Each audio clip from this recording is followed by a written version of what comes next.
Tramp administrasiyası Avropadan daha çox enerji almaq üçün ABŞ-nin ətraf mühit qaydalarına dəyişikliklər edilməsini tələb edir.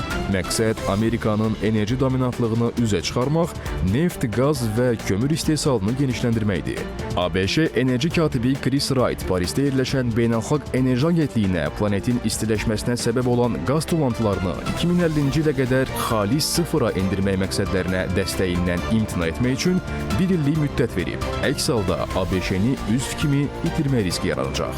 Avropa Birliyi bir tərəfdən 2050-ci ilə qədər neft və qaz sahəsi üzrə atılan tullantıları sıfıra endirmək layihəsini irəli sürüb. Digər tərəfdən isə 2025-ci ilin may ayından Amerika Birləşmiş Ştatlarından imzaladığı müqaviləyə görə neft və qazı ABŞ-dən tədarük edəcək və bunun üçün hər il 250 milyard dollar pul vəsait xərcləməlidir. Əgər Avropa Birliyi Amerika Birləşmiş Ştatlarından imzaladığı bu müqavilənin şərtlərinə sadiq qalmarsa, ABŞ deməli Beynəlxalq Enerji Agentliyindən çıxacağını bildirir və bununla Avropa ölkələrini hədələmiş olur.